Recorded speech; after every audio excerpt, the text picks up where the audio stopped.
Un millonario visitó el asilo donde yo vivía para hacer una gran donación. Cuando lo vi, mi corazón latió más fuerte. Era mi hijo, robado de mí hacía 35 años. No podía creer lo que tenía frente a mis ojos. ¿Pueden imaginarlo? ¿Pueden entender lo que se siente cuando tu mundo se detiene en un segundo? Durante 35 años busqué esa mirada, esa forma de sonreír, ese gesto que solo una madre reconoce. Y ahí estaba él, vestido con un traje que costaba más que todo lo que yo tuve en mi vida, rodeado de cámaras y reporteros, anunciando una donación como si fuera un acto de caridad más. Pero para mí no era un extraño millonario haciendo buenas obras. Era mi bebé, mi Alberto. El niño que me arrancaron de las manos cuando tenía apenas 5 años. ¿Cómo se supone que una madre reacciona ante eso? ¿Gritas? ¿Lloras? ¿Corres hacia él? Yo me quedé paralizada, sintiendo que mi corazón iba a explotar dentro de mi pecho. Quédate conmigo hasta el final de esta historia, porque lo que sucedió después es mucho más impactante de lo que cualquiera podría imaginar. Te lo prometo. Hoy voy a contar algo que nunca pensé que contaría. Algo que guardé en mi corazón durante tanto tiempo que a veces dudaba si había sido real o solo un sueño cruel. No momento en que decidí contar esto aquí, me di cuenta de lo importante que es tenerte conmigo. Acompáñame hasta el final de mi historia y escribe en los comentarios de qué ciudad me estás viendo, y suscríbete al canal. Quiero saber hasta dónde va a llegar esta historia que hoy comparto contigo. Mi nombre es Marta Delgado. Tengo 72 años y vivo en un asilo en las afueras de Guadalajara. Mis manos tiemblan un poco al escribir, mi espalda ya no es lo que era, pero mi memoria está intacta como el primer día. Déjenme llevarlos a ese momento. Era un martes por la tarde, uno de esos días grises de noviembre donde el cielo de Jalisco se pone color ceniza y el aire huele a tierra mojada aunque no haya llovido todavía. En el asilo San Francisco, donde vivo desde hace 8 años, las tardes son todas iguales. El sonido de las cucharas contra los platos de peltre en el comedor, el zumbido constante del refrigerador viejo en la cocina, el roce de las pantuflas de Doña Refugio arrastrándose por el pasillo de mosaicos desgastados.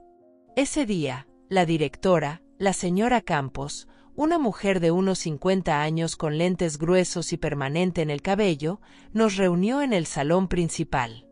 Había una emoción extraña en su voz, algo que no escuchábamos seguido.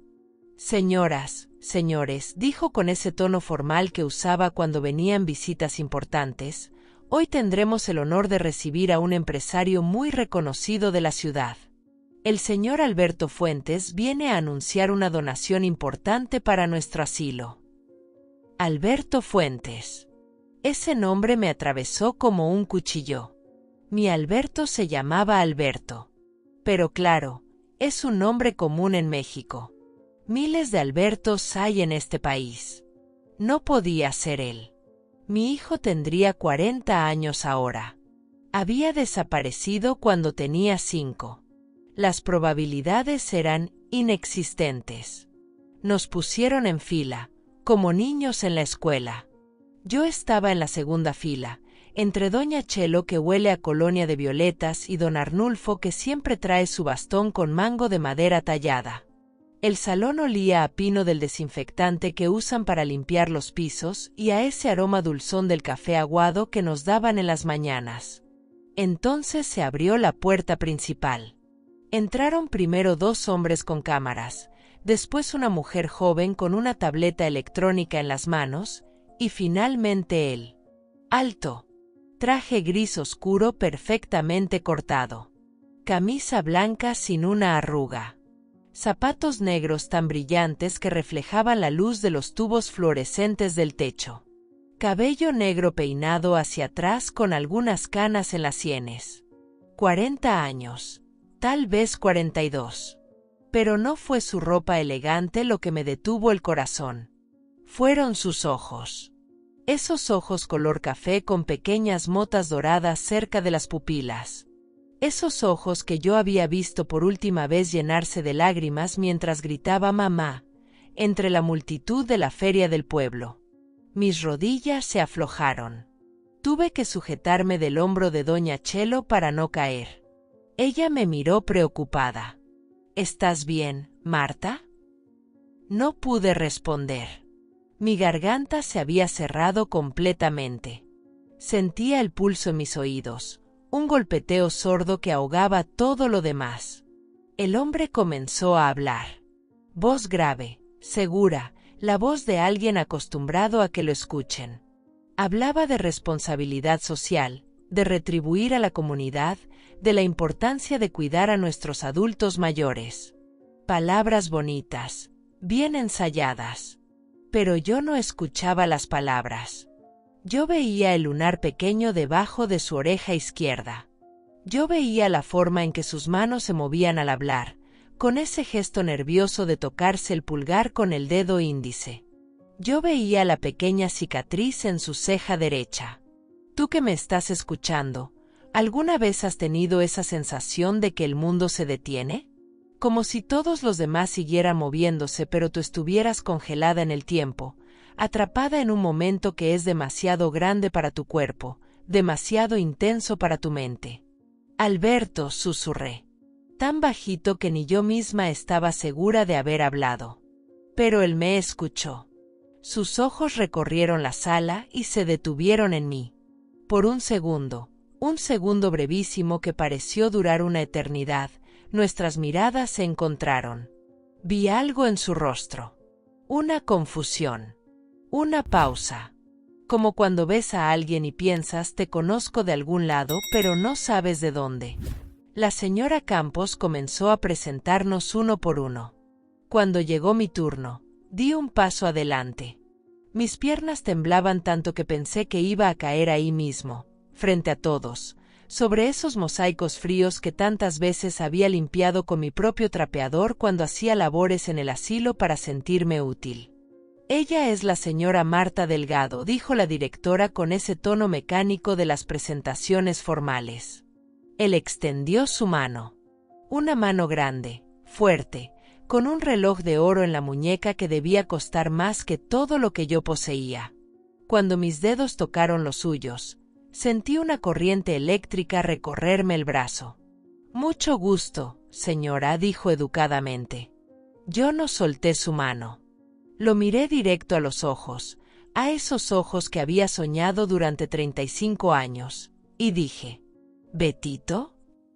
Ese era el apodo, el nombre que solo yo usaba, el diminutivo cariñoso que le decía cuando lo arropaba por las noches, cuando le limpiaba las rodillas raspadas, cuando le cantaba para que se durmiera. Vi cómo sus ojos se abrieron un poco más, cómo su sonrisa profesional vaciló por un momento, cómo retiró su mano de la mía con suavidad pero con rapidez, como si mi toque lo hubiera quemado. Disculpe, dijo con una risa incómoda, debe confundirme con alguien más. Pero yo vi la duda en sus ojos. La vi clara como el agua. Y en ese momento supe que mi vida, esa vida gris y monótona del asilo, estaba a punto de cambiar para siempre. Después de ese primer encuentro, Alberto continuó con su discurso como si nada hubiera pasado. Anunció que donaría 500,000 pesos para remodelar el comedor y comprar camas nuevas. Todos aplaudieron. Las cámaras tomaron fotos. La señora Campos no paraba de sonreír y agradecer. Yo me quedé ahí parada, temblando como una hoja en medio de una tormenta. Doña Chelo me tomó del brazo y me llevó de vuelta a mi lugar en la fila. ¿Qué te pasa, mujer?, me susurró al oído. Estás pálida como un fantasma. Es él, logré decir entre dientes. Es mi hijo. Ella me miró con esa expresión que ya conocía bien. Esa mezcla de lástima y preocupación que la gente pone cuando piensa que estás perdiendo la cabeza. Aquí en el asilo, muchos de los residentes confunden a sus familiares, ven a sus hijos muertos en cualquier visita, llaman a los enfermeros por nombres de personas que ya no existen. Pero yo no estaba confundida. Yo lo sabía con cada fibra de mi ser. Cuando terminó el evento, todos empezaron a dispersarse hacia el comedor para la cena. El olor a frijoles refritos y tortillas recalentadas llenaba el pasillo. Yo no podía moverme. Mis pies parecían pegados al piso de mosaico, como si el peso de 35 años de dolor me anclara a ese lugar. Vi cómo Alberto caminaba hacia la salida, rodeado de su equipo. La mujer de la tableta le mostraba algo en la pantalla. Uno de los camarógrafos guardaba su equipo en una mochila negra. Tenía que hacer algo. No podía dejarlo ir. No otra vez. «Alberto», grité. Mi voz sonó ronca, desesperada, nada parecida a la voz calmada y resignada que había usado durante años en este lugar. Él se detuvo. Se volteó. Había algo en su rostro, una tensión en la mandíbula, como si estuviera luchando contra algo que no quería enfrentar. Caminé hacia lo más rápido que mis piernas viejas me permitían. El sonido de mis pantuflas contra el piso era el único ruido en ese pasillo que de repente parecía kilómetros de largo. «Por favor», dije cuando llegué frente a él. Solo escúchame un momento». La mujer de la tableta se acercó, protectora. «Señor Fuentes tiene que irse. Tiene otra reunión en...» «Está bien, Patricia», dijo él, levantando una mano. Su voz era amable pero distante. «Denme un minuto». Patricia retrocedió, pero no se fue lejos. Nos quedamos ahí, parados en medio del pasillo, bajo la luz parpadeante del tubo fluorescente que llevaba semanas amenazando con fundirse. «Señora», comenzó él, usando ese tono que usan las personas importantes cuando hablan con los pobres o los viejos. «Entiendo que usted tal vez perdió a alguien». «Tenías un carrito azul», lo interrumpí. Las palabras salieron atropelladas, urgentes. Un carrito de metal que hacía ruido cuando lo empujabas por el piso. Dormías con él todas las noches. Decías que era tu amigo y que sin él no podías dormir. Vi cómo algo cambiaba en su expresión. Un flash de algo. ¿Reconocimiento? ¿Confusión? «Muchos niños tienen carritos», dijo, pero su voz ya no sonaba tan segura. «Te caíste del columpio cuando tenías 4 años», continué, señalando la cicatriz en su ceja derecha. «Aquí. Sangraste tanto que tu camisa blanca quedó toda roja. Llorabas no por el dolor, sino porque pensabas que te ibas a morir. Yo te llevé cargando hasta la clínica del pueblo.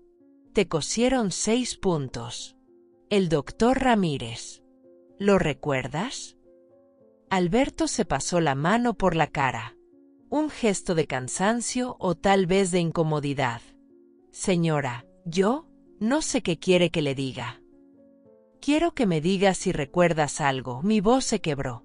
«Cualquier cosa. La casa con las paredes de adobe azul. El jardín donde plantábamos jitomates. La canción que te cantaba todas las noches». «¿Qué canción?», preguntó. Y ahí estaba. La pregunta. No era una negación. Era curiosidad. Era una puerta que se abría apenas 1 centímetro.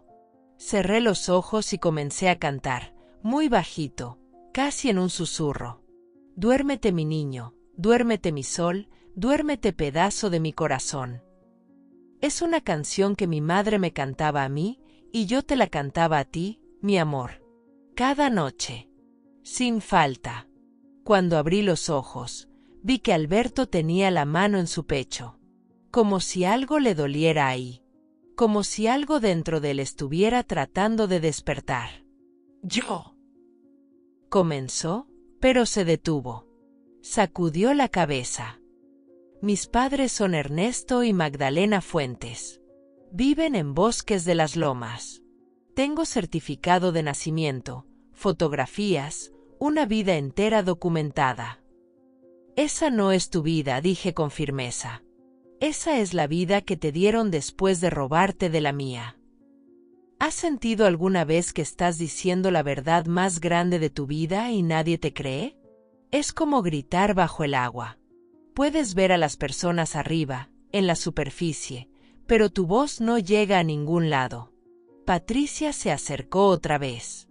Señor Fuentes, de verdad tenemos que irnos.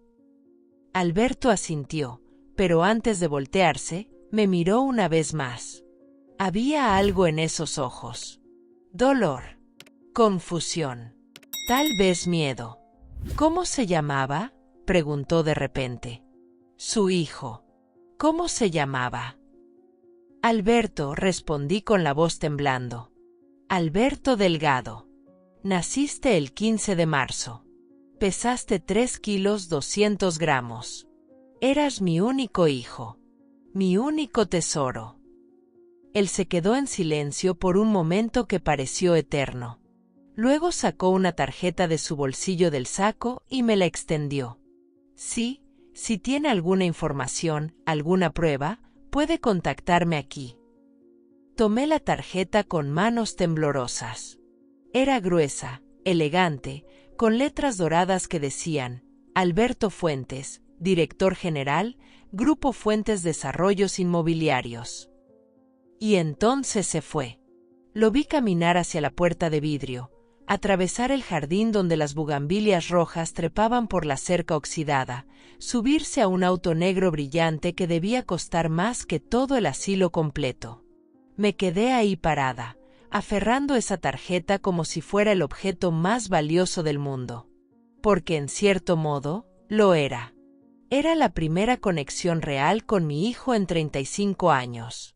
Doña Chelo llegó a mi lado. Me puso una mano en el hombro. Ven, Marta. La cena se está enfriando. Pero yo no tenía hambre. Por primera vez en décadas, tenía algo más que hambre. Tenía esperanza. Esa noche no pude dormir. Me quedé acostada en mi cama angosta del asilo, mirando el techo manchado por la humedad, sintiendo el colchón duro presionando contra mi espalda. Afuera, el grillo que vive cerca de la ventana cantaba su canción monótona. El aire olía a la crema mentolada que Doña Refugio se pone en las rodillas para el dolor. Y yo regresé. Regresé a ese día. El día que me robaron la vida. Era octubre. El mes de las fiestas patronales en San Miguel del Rincón, el pueblo donde vivíamos. Las calles estaban decoradas con papel picado de colores que colgaba de casa en casa. El aire olía a churros fritos y algodón de azúcar. Se escuchaba la música de la banda municipal mezclada con los gritos de los vendedores ambulantes. Alberto tenía 5 años recién cumplidos. Llevaba puesta su camisa de cuadros rojos y blancos que yo misma le había planchado esa mañana. Su cabello negro, recién cortado, brillaba bajo el sol de la tarde. Tenía sus zapatos de domingo, esos cafés con agujetas que tanto le costaba amarrarse solo. «Mami, quiero algodón», me decía jalándome de la mano. Su manita sudada apretaba la mía con esa fuerza que solo tienen los niños cuando están emocionados. Mi esposo, José, había muerto 2 años antes en un accidente en la construcción. Era solo Alberto y yo contra el mundo. Trabajaba limpiando casas en el pueblo y cosiendo ropa para poder pagar la renta de nuestra casita. El dinero siempre faltaba, pero ese día maldito, había ahorrado 50 pesos para que mi niño pudiera disfrutar de la feria. «Está bien, mi amor», le dije sonriendo. «Vamos por tu algodón». La plaza estaba llena de gente. Familias completas caminaban entre los puestos. Los niños corrían con globos de colores. Las señoras vendían tamales desde grandes ollas de peltre que humeaban. El olor a carne asada se mezclaba con el aroma dulce de las manzanas caramelizadas. Caminamos hacia el puesto de algodones de azúcar. Había una fila larga. Alberto brincaba de emoción a mi lado. Cantaba una canción que había aprendido en la escuela. Yo le sonreía, guardando ese momento en mi memoria, sin saber que sería uno de los últimos. Tú que me escuchas, ¿has tenido algún momento así? Uno de esos momentos perfectos que después te persiguen sueños porque fue el último instante de felicidad antes de que todo se derrumbara. Cuando llegó nuestro turno, el vendedor hizo el algodón rosa que Alberto había pedido. Lo vi girar el palo de madera mientras el azúcar se convertía en esas hebras esponjosas. Alberto lo recibió con los ojos brillantes, grande como su cabeza. «Gracias, mami», me dijo. Y me dio un beso en la mejilla. Un beso pegajoso porque ya había mordido el algodón. Empezamos a caminar de regreso, rodeando los puestos. Yo buscaba con la mirada algún juguete barato que pudiera comprarle. Algo que guardara como recuerdo de ese día. De repente, la música cambió. La banda comenzó a tocar una cumbia alegre. La gente empezó a acercarse hacia el kiosco donde había un escenario pequeño. El movimiento de la multitud nos empujó hacia adelante. «No sueltes mi mano, Betito», le dije apretando sus deditos. «No, mami, no la suelto», respondió él, concentrado en no dejar caer su algodón. Pero la multitud se hizo más densa. Cuerpos por todos lados. El olor a sudor mezclado con perfumes baratos. El ruido de conversaciones superpuestas. Alguien me empujó por la espalda. Di un paso hacia adelante para no caer. Y en ese segundo, en ese maldito segundo, sentí como su mano se soltaba de la mía. Me volteé inmediatamente. «Alberto». Él estaba a apenas 2 metros de distancia, pero había tanta gente entre nosotros. Lo vi. Vi su carita asustada buscándome entre las piernas de los adultos. Vi el algodón rosa cayendo al suelo polvoriento. Vi cómo extendía su manita hacia mí. «Mami», gritó. Empecé a empujar a la gente para llegar a él. «Permiso, permiso. Mi hijo». Pero la multitud no paraba de moverse. Era como nadar contra una corriente. Cada vez que avanzaba un paso, alguien me empujaba 2 pasos hacia atrás. Y entonces lo vi. Un hombre. Alto. Con sombrero de ala ancha que le cubría la cara.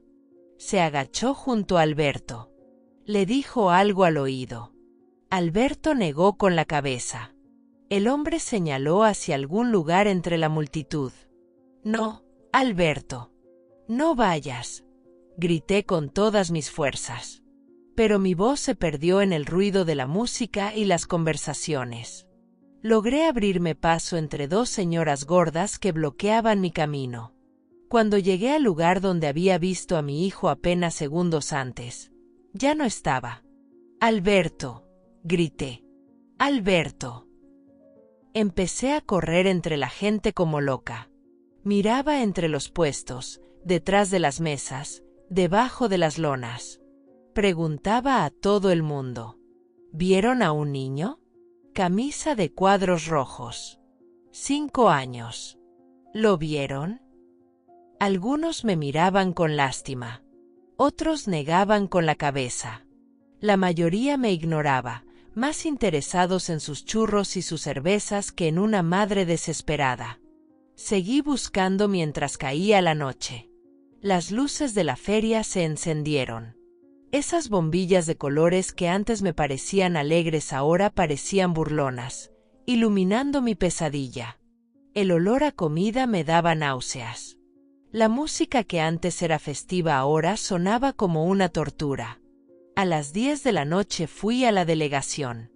El delegado, don Esteban, un hombre barrigón con bigote grande, me tomó la declaración mientras masticaba un taco. «Seguro se fue con algún conocido», dijo sin mucha preocupación.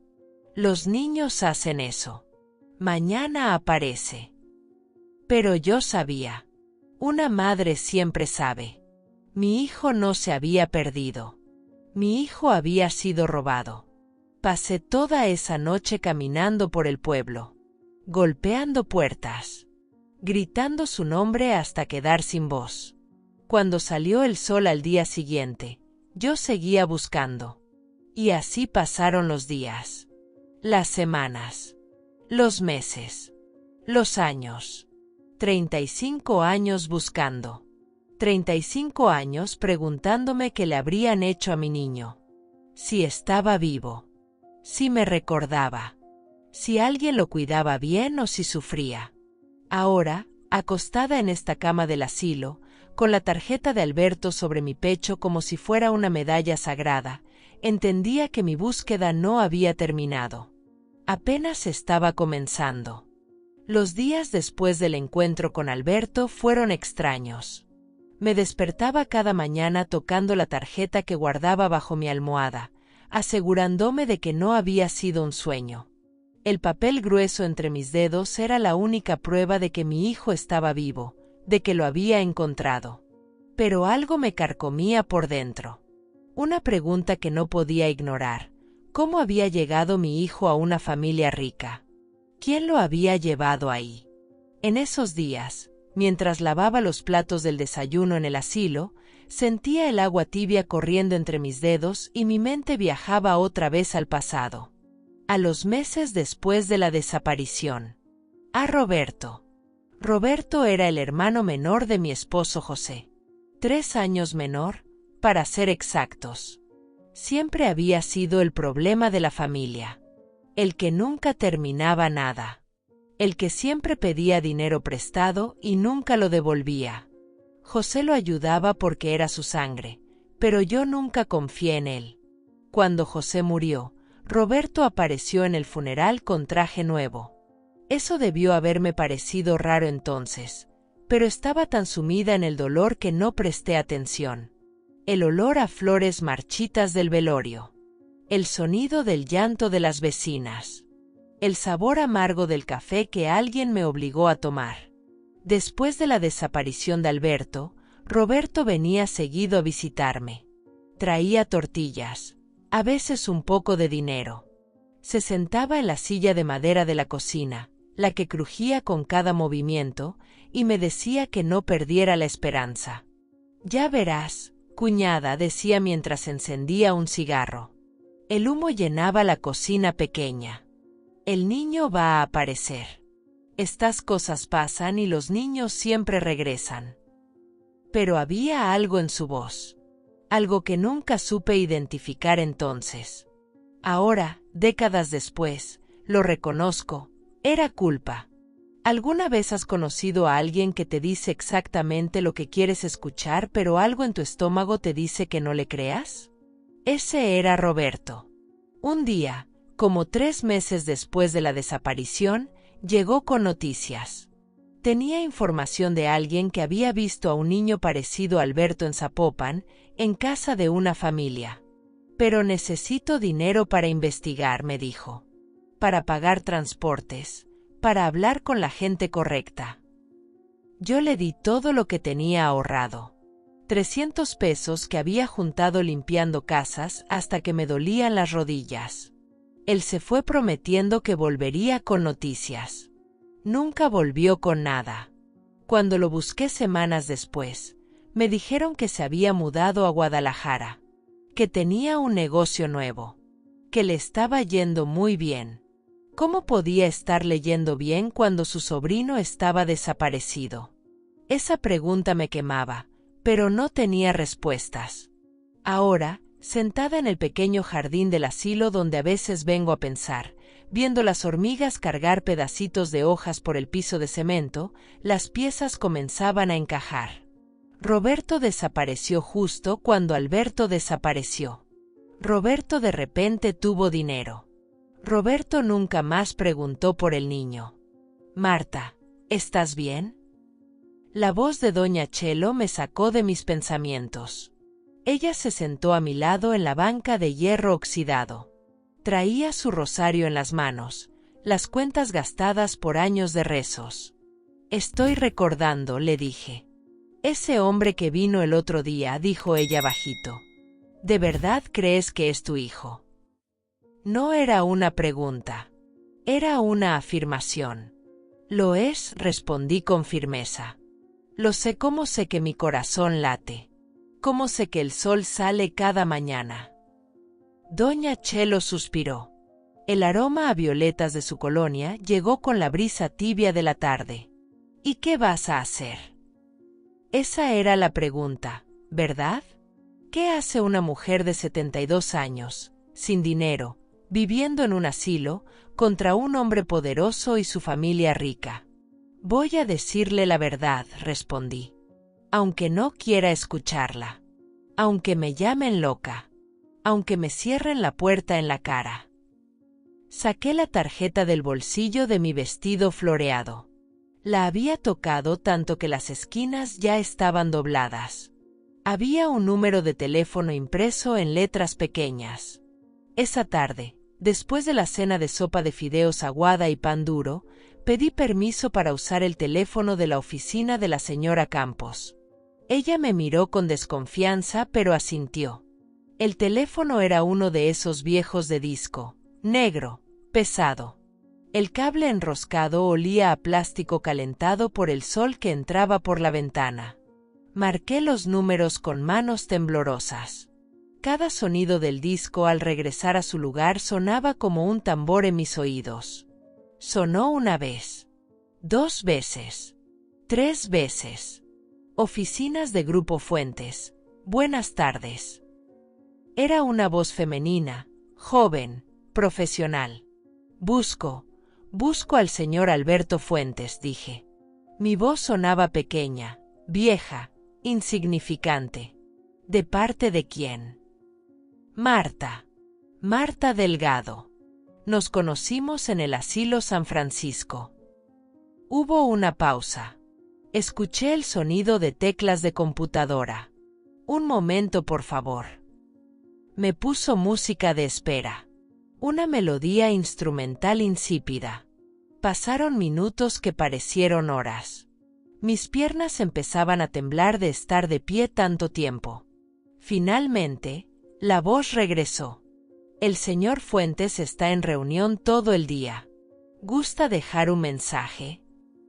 Dígale que tengo pruebas. Las palabras salieron antes de que pudiera detenerlas.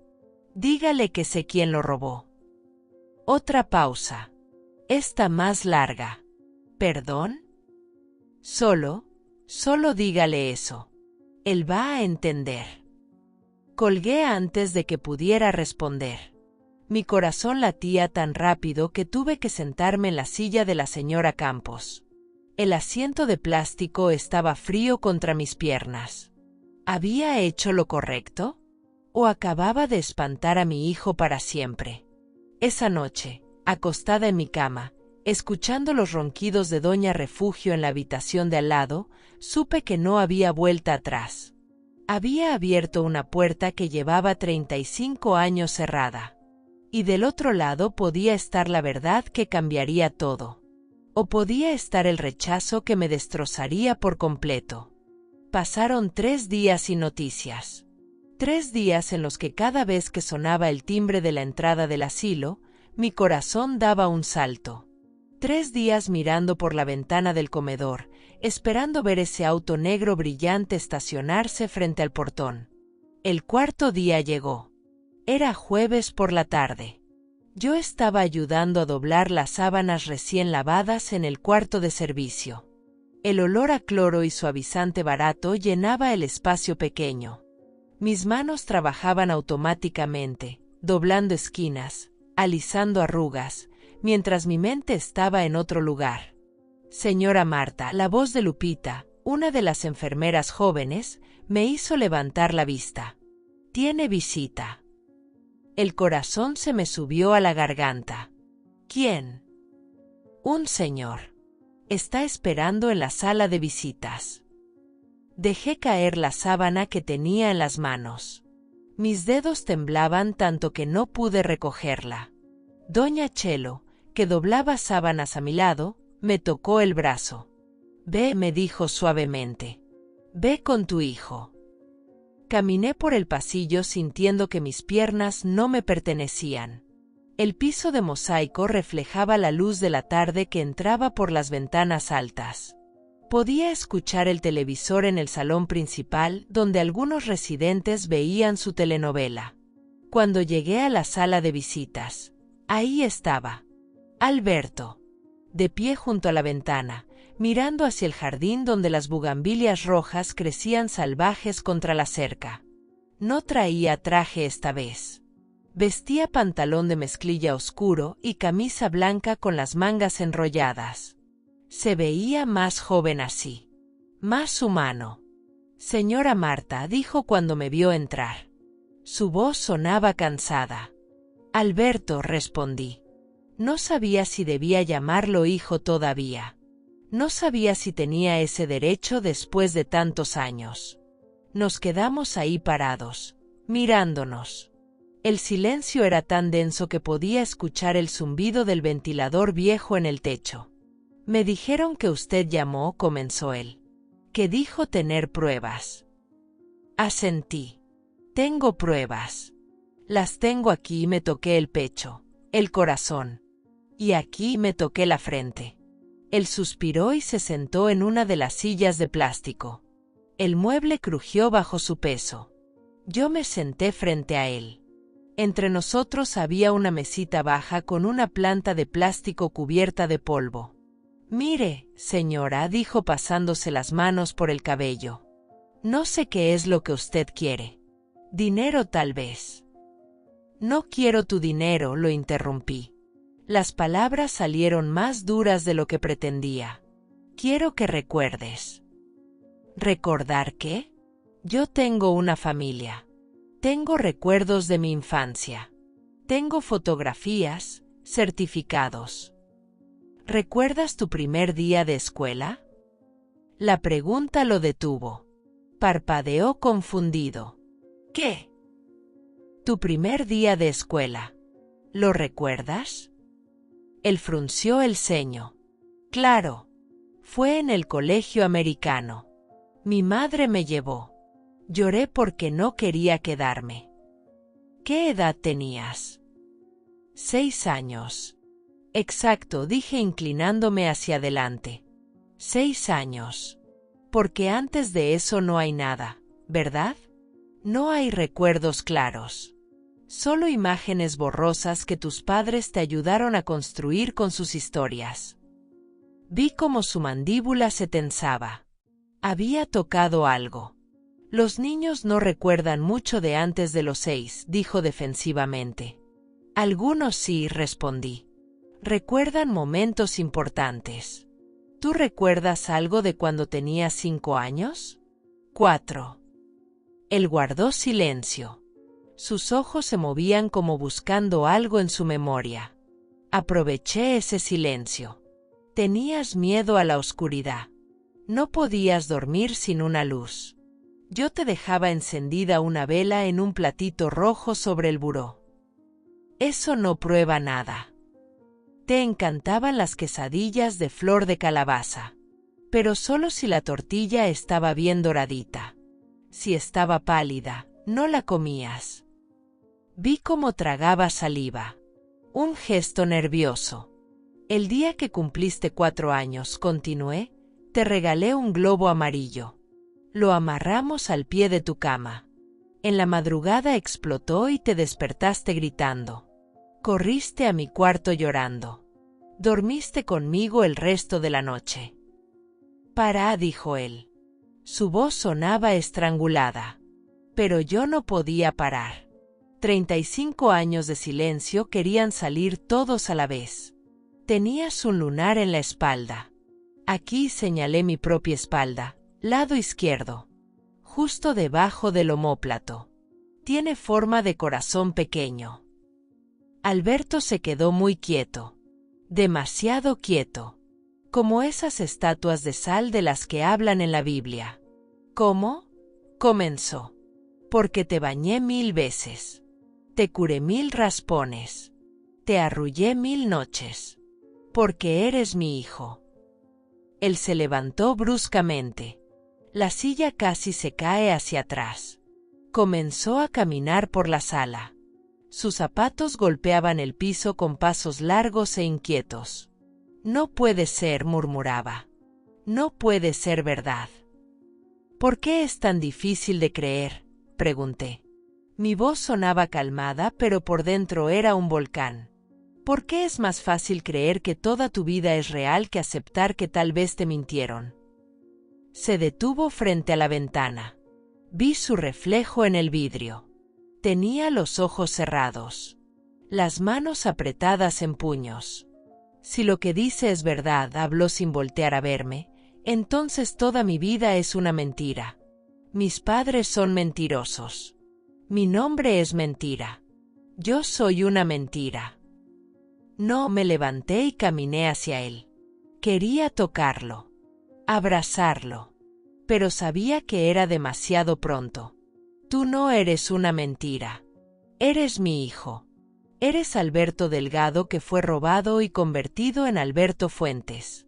Pero sigues siendo tú. Él finalmente se volteó. Tenía lágrimas en los ojos. Lágrimas que no dejaba caer. ¿Y cómo pruebo algo así? ¿Cómo sé que no está inventando todo esto? Prueba de ADN, respondí sin dudarlo. Si quieres certeza, hagamos una prueba de ADN. Lo vi considerar mis palabras. Podía ver la batalla interna en su rostro. Finalmente asintió. Está bien.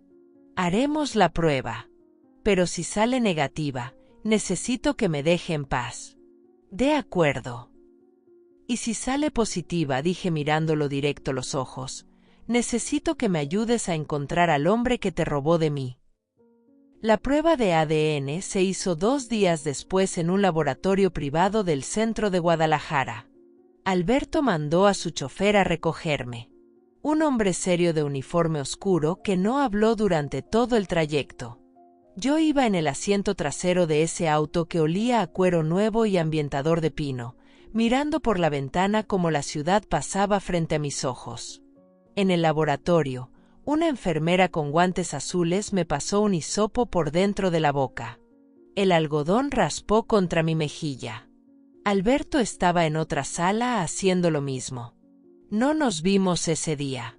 Los resultados tardan 5 días hábiles, dijo la recepcionista mientras me entregaba un papel con un código de seguimiento. 5 días. 120 horas. 7.200 minutos de espera.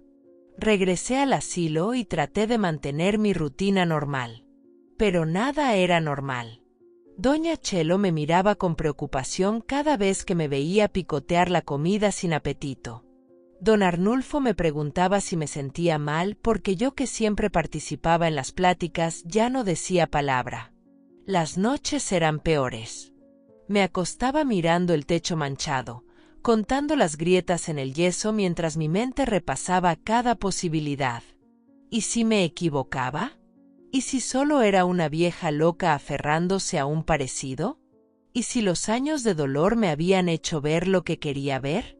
Pero entonces cerraba los ojos y veía esos ojos color café con motas doradas. Veía esa cicatriz. Sentía en mi pecho esa certeza que solo una madre puede tener.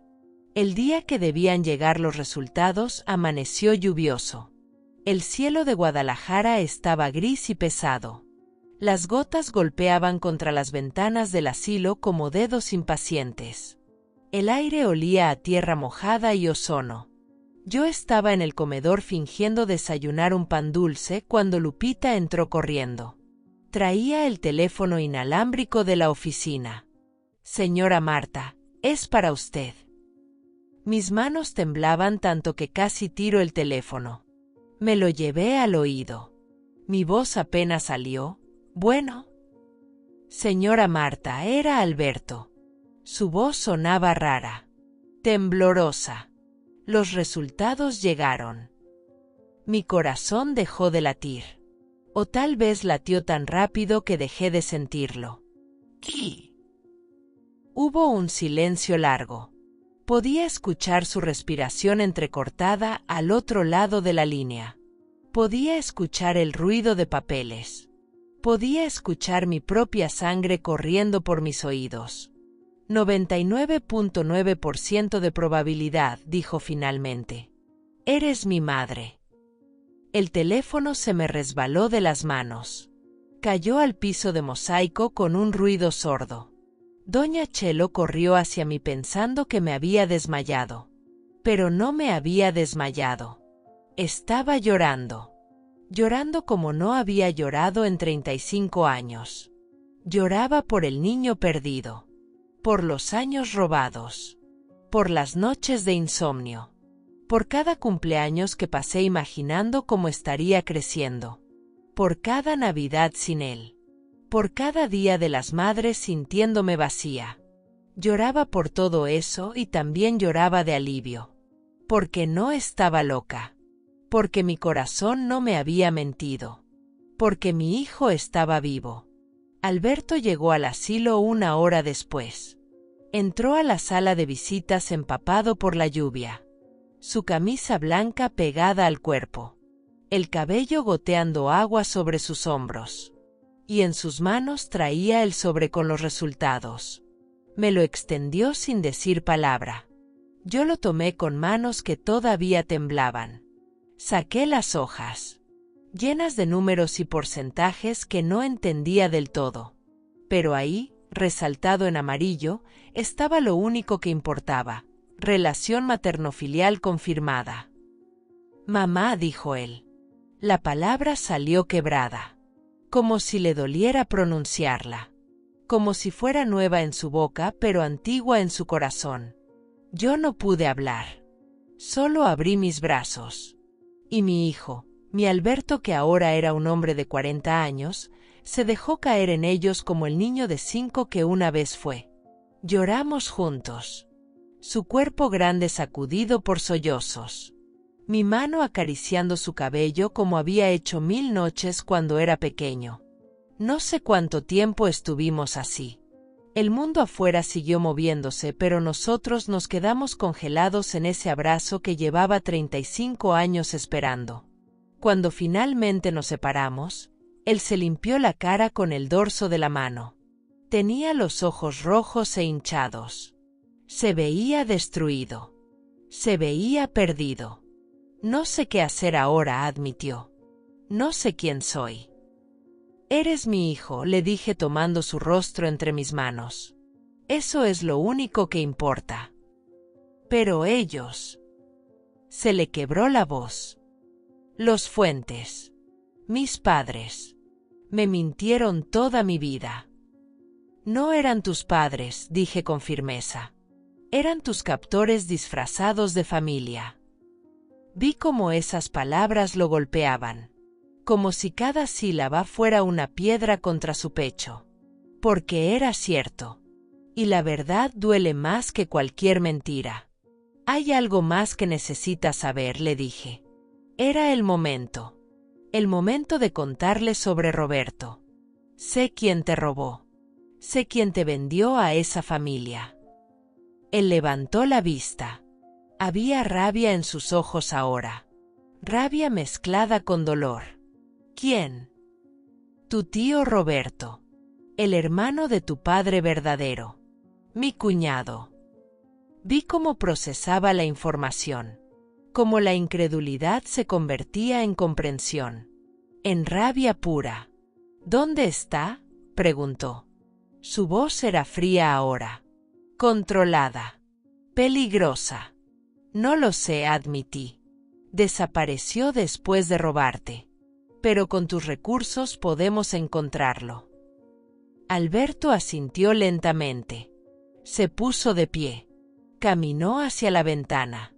La lluvia había parado. El sol comenzaba a romper entre las nubes grises. Vapor subía del pavimento mojado. Voy a encontrarlo, dijo sin voltear a verme.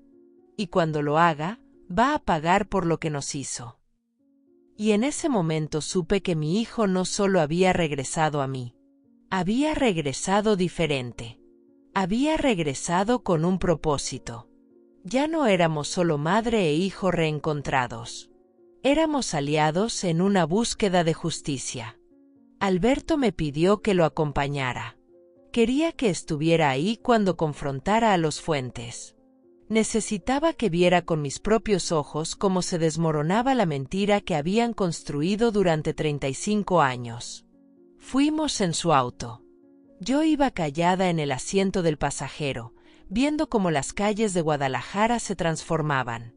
Dejamos atrás las colonias modestas y entramos a Bosques de las Lomas. Ahí las casas eran mansiones con jardines enormes. Los autos en las entradas costaban más que todo el asilo. Las banquetas estaban limpias. Los árboles perfectamente podados. La casa de los Fuentes era blanca con columnas griegas en la entrada. Parecía museo. El portón de hierro se abrió automáticamente cuando Alberto metió un código. El camino de entrada estaba hecho de adoquines que sonaban bajo las llantas del auto. Había fuentes de agua a los lados. Estatuas de mármol. Rosas rojas en macetas enormes. ¿Cómo puedes vivir aquí después de saber la verdad?, le pregunté bajito. No puedo, respondió apretando el volante. Por eso me mudé a un hotel hace 3 días. Esta es la primera vez que regreso. Bajamos del auto. El aire olía a pasto recién cortado y cloro de alberca. Mis zapatos viejos se sentían fuera de lugar en esos escalones de mármol. Alberto tocó el timbre aunque tenía llave, como si ya no se sintiera con derecho de entrar así nomás. Una empleada uniformada abrió la puerta. Nos miró confundida. Señor Alberto, qué bueno que... ¿Dónde están?, interrumpió él. En la terraza. Están desayunando. Entramos. El interior era como esas casas de revista. Todo blanco y dorado. Pisos tan brillantes que podías ver tu reflejo. Lámparas de cristal colgando del techo. Cuadros enormes en las paredes que probablemente costaban fortunas. Seguimos a Alberto por un pasillo largo hasta llegar a puertas de vidrio que daban a una terraza. Ahí estaban. Ernesto Fuentes, hombre de unos 70 años, cabello completamente blanco, lentes de armazón dorado, leyendo el periódico. Magdalena Fuentes, mujer delgada con cirugías evidentes en la cara, vestida como si fuera una fiesta aunque apenas eran las 9 de la mañana. Comían fruta picada en platos de porcelana fina. Tomaban café en tazas que parecían antigüedades. El mantel era de lino blanco sin una sola arruga. Alberto abrió las puertas bruscamente. El sonido los hizo voltear. Alberto, hijo, Magdalena sonrió. Pero la sonrisa se congeló cuando me vio detrás de él. ¿Quién es ella? Ella es Marta Delgado, dijo Alberto.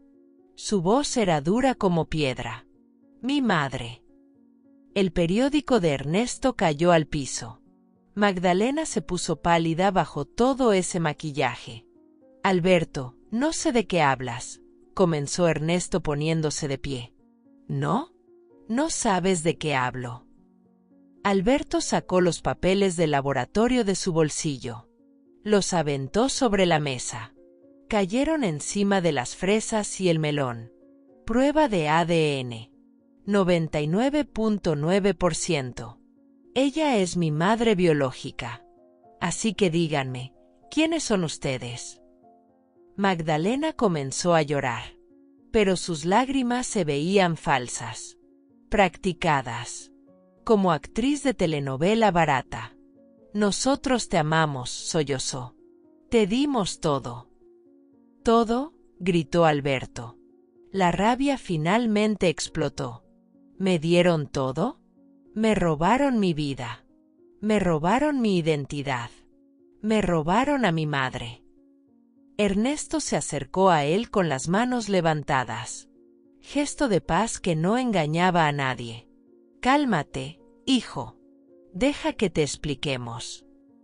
No soy tu hijo, lo interrumpió Alberto. Nunca lo fui. Te salvamos, dijo Ernesto. Su voz cambió. Ya no era el tono calmado del patriarca. Era defensiva. Desesperada. Esa mujer era pobre. No podía darte lo que tú merecías. Salvarme. La voz de Alberto era puro veneno. ¿Comprarme de un secuestrador es salvarme? Ahí estaba. La confesión. Magdalena se tapó la boca con las manos. Ernesto cerró los ojos.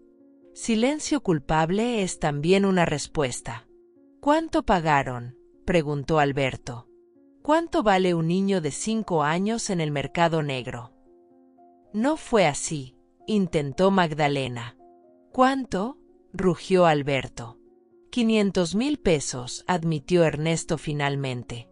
Y la promesa de negocios futuros.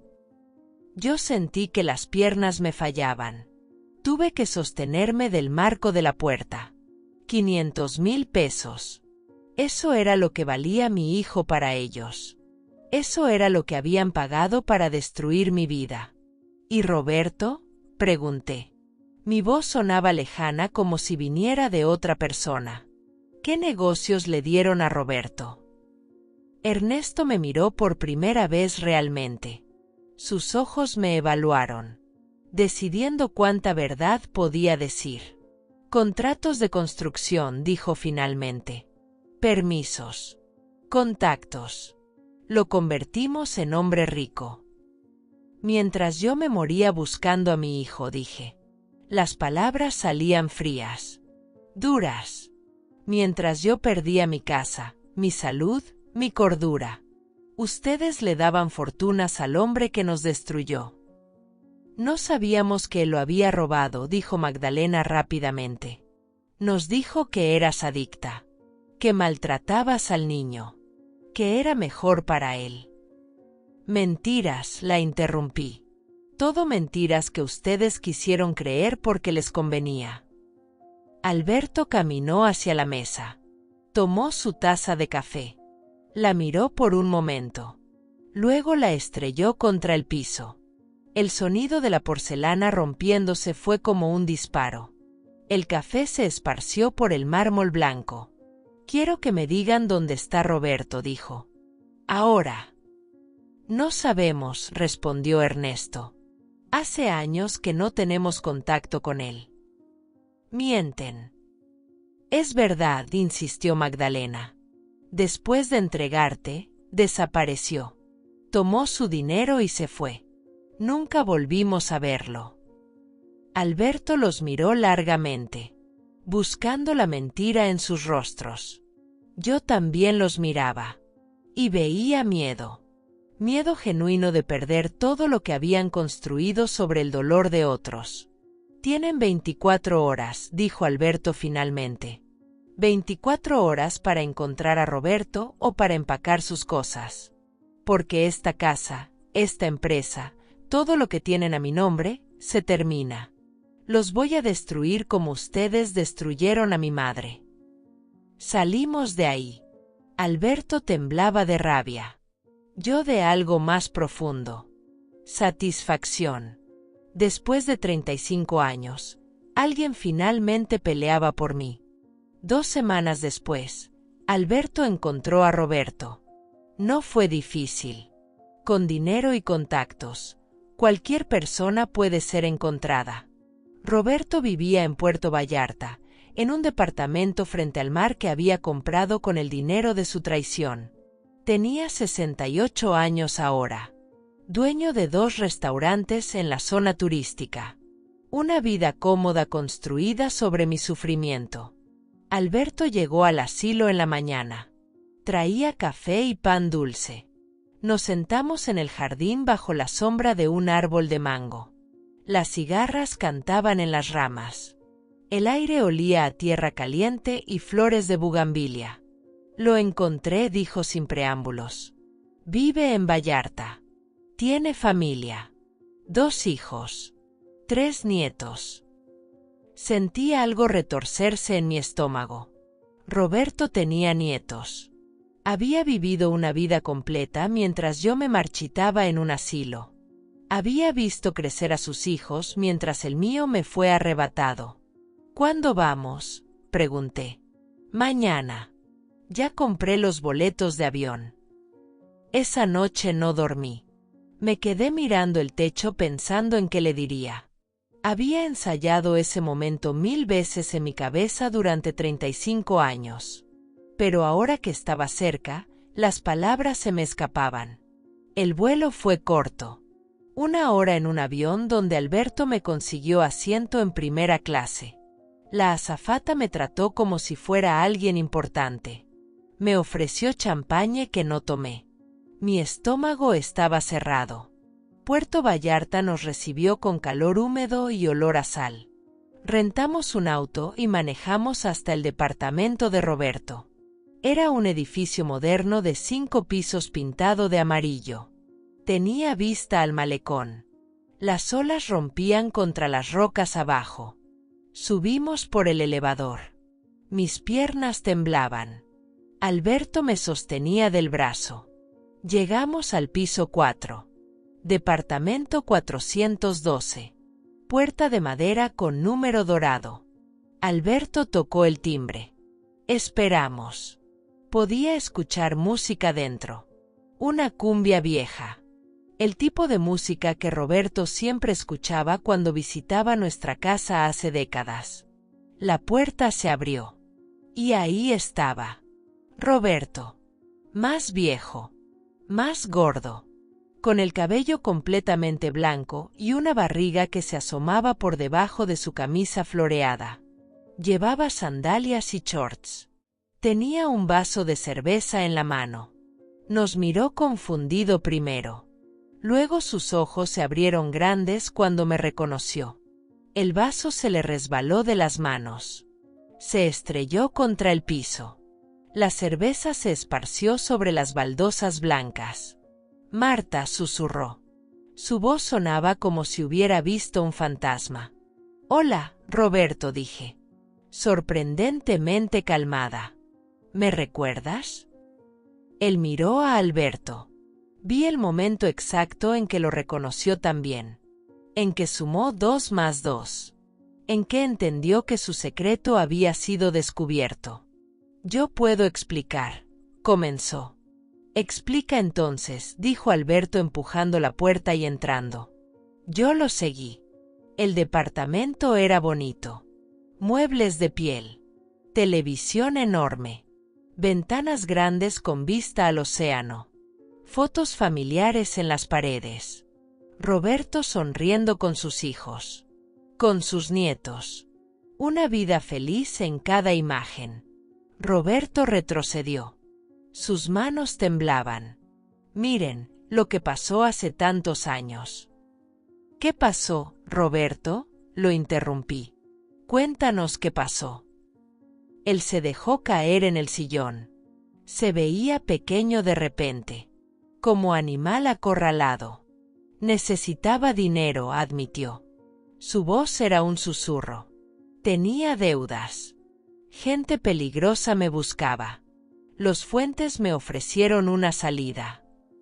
¿Y la salida era vender a mi hijo? Mi voz subió de volumen. ¿Vender a tu propio sobrino? No lo vendí, gritó él. Después se calmó. Los Fuentes no podían tener hijos. Querían uno. Buscaban uno. Me ofrecieron dinero y negocios si les conseguía un niño. Pensé que Alberto estaría mejor con ellos. Que tendría una vida mejor. No era tu decisión, escupí las palabras. Era mi hijo. Mío. Lo sé, dijo con lágrimas en los ojos. Lo sé y he vivido con esa culpa todos estos años. Culpa. Alberto habló por primera vez. Su voz era hielo puro. ¿Llamas culpa a esto? Vives en un departamento de lujo. Tienes restaurantes. Familia.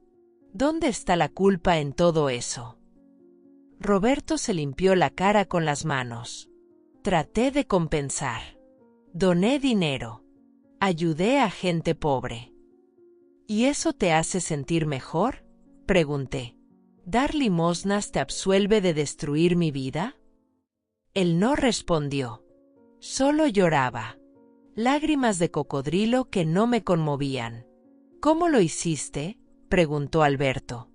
¿Cómo me robaste? Roberto levantó la vista. En la feria. Te vi con Marta. Esperé el momento.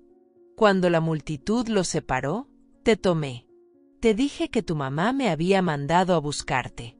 Eras niño. Me creíste. Te subí a un auto que estaba esperando. Los Fuentes te llevaron esa misma noche. Escuchar los detalles era como recibir puñaladas. Cada palabra dolía. Cada confesión era una herida nueva sobre las viejas cicatrices. Me buscaste, le dije. Después de robarlo, venías a mi casa.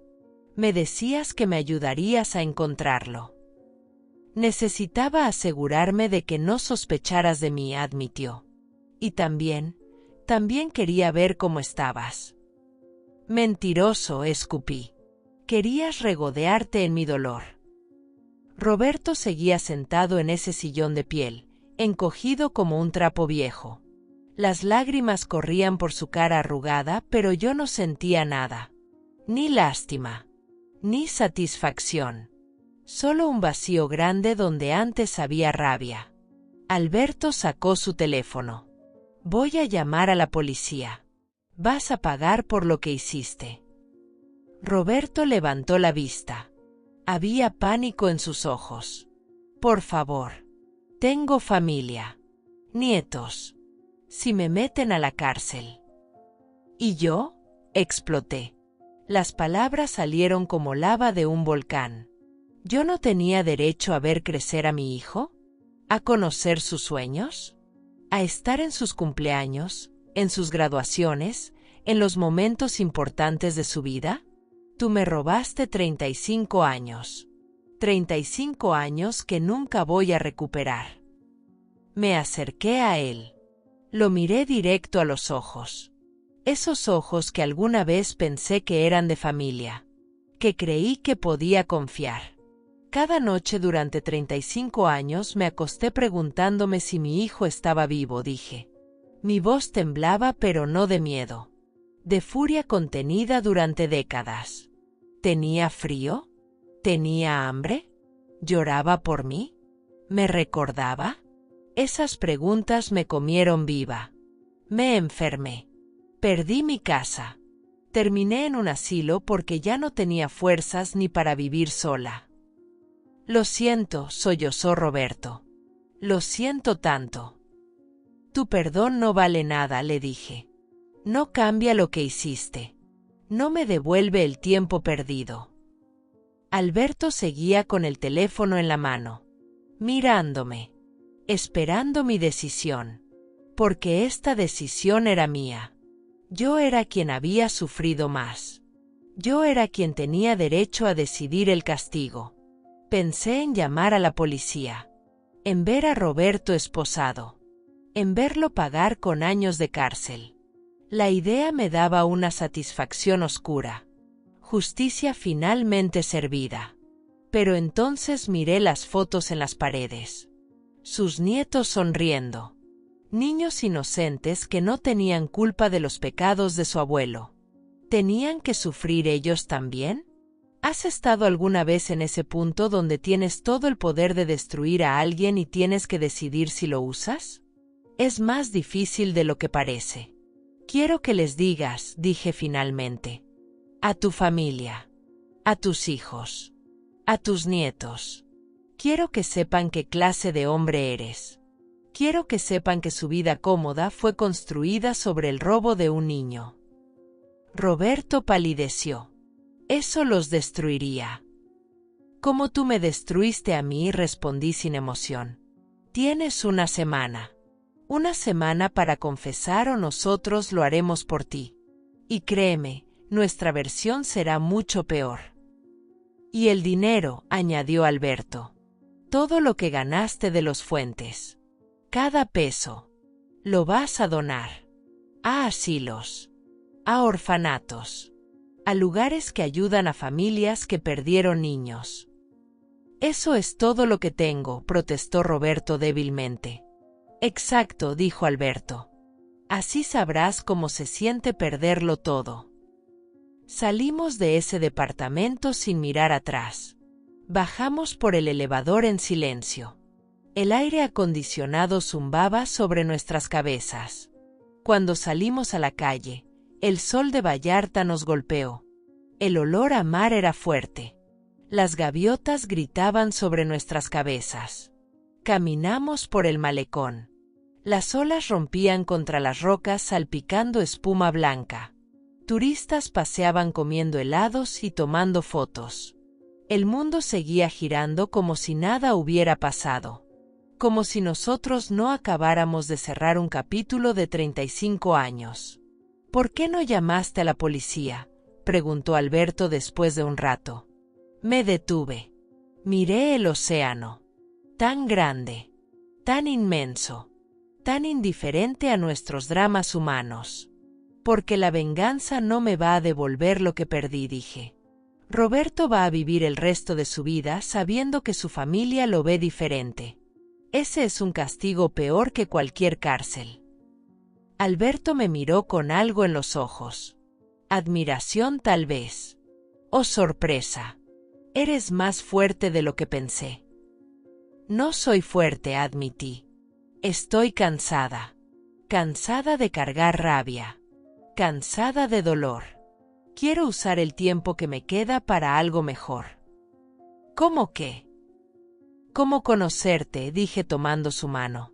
Conocer al hombre en que te convertiste. Saber tus sueños. Tus miedos. Tus gustos. Todo lo que me perdí. Vi cómo sus ojos se llenaban de lágrimas. Lágrimas reales esta vez. No de rabia o confusión. De algo más profundo. Yo también quiero eso, dijo. Pero no sé cómo. No sé cómo ser tu hijo después de tanto tiempo. Nadie sabe, le dije sonriendo por primera vez en días. Pero lo vamos a aprender juntos. Nos quedamos ahí parados frente al mar. Madre e hijo reencontrados. Con 35 años de distancia entre nosotros, pero también con toda una vida por delante para acortar esa distancia. 2 meses después, Alberto me sacó del asilo. Me compró una casa pequeña en una colonia tranquila de Guadalajara. Nada lujoso. Yo no quería lujos. Solo quería un lugar que fuera mío. Con jardín para plantar jitomates como hacíamos cuando él era niño. Viene a visitarme 3 veces por semana. A veces traemos comida y comemos en el jardín. Otras veces solo platicamos. Me cuenta de su trabajo. De sus planes. Yo le cuento historias de cuando era bebé. De su padre que nunca conoció. De la vida que debimos tener. No es perfecto. Hay momentos incómodos. Silencios que no sabemos cómo llenar. Años de distancia que a veces pesan más que cualquier palabra. Pero estamos intentando. Eso es lo que importa. Los Fuentes perdieron todo. Alberto los demandó. Les quitó la empresa. La casa. Los dejó con lo mínimo. Magdalena tuvo un colapso nervioso. Ernesto envejece en un departamento pequeño pagando abogados. Algunos dirían que fue cruel. Yo digo que fue justicia. Roberto cumplió. Confesó a su familia. Sus hijos no le hablan. Sus nietos no lo visitan. Donó su dinero como prometió. Ahora vive de una pensión pequeña, en un cuarto de hotel barato. Me escribió una carta pidiendo perdón otra vez. No la respondí. No porque lo odie. Simplemente porque ya no tiene lugar en mi vida. Hay noches todavía en que despierto llorando. Soñando con ese niño de 5 años gritando mi nombre en la feria. Esas heridas nunca sanan del todo. Se vuelven cicatrices que duelen cuando llueve. Pero ya no me definen. Ahora tengo nuevos recuerdos. Alberto enseñándome a usar un teléfono inteligente. Los dos riendo cuando no entiendo cómo funcionan las aplicaciones. Cocinando juntos en mi cocina nueva. Él torpemente cortando cebollas. Yo corrigiéndolo como hacía cuando tenía 5 años. ¿Recuperé los 35 años perdidos? No. Esos años se fueron para siempre. Son un agujero negro en nuestras vidas que nada puede llenar. Pero tengo algo mejor. Tengo hoy. Tengo mañana. Tengo cada día que me queda para ser la madre que siempre fui pero que no pude ser. Y tú que me has escuchado hasta aquí, que has caminado conmigo por este dolor y esta sanación, déjame preguntarte algo. ¿Cuántas veces damos por sentado a nuestra familia? ¿Cuántas veces dejamos pasar el tiempo sin decir lo importante? ¿Cuántas veces esperamos tener más tiempo cuando el tiempo nunca está garantizado? No esperes. No dejes para mañana el abrazo que puedes dar hoy. La llamada que puedes hacer ahora. Las palabras que necesitas decir. Porque yo sé lo que es perder 35 años. Y créeme cuando te digo que ni todo el oro del mundo vale un solo día con las personas que amas. Si esta historia te tocó el corazón, dame un like y suscríbete al canal. Escribe en los comentarios de qué ciudad me estás viendo y si alguna vez has perdido a alguien importante. Tus palabras importan. Tu historia importa. Y recuerda, nunca es tarde para encontrar lo que pensaste que estaba perdido. Nunca es tarde para sanar. Nunca es tarde para volver a casa.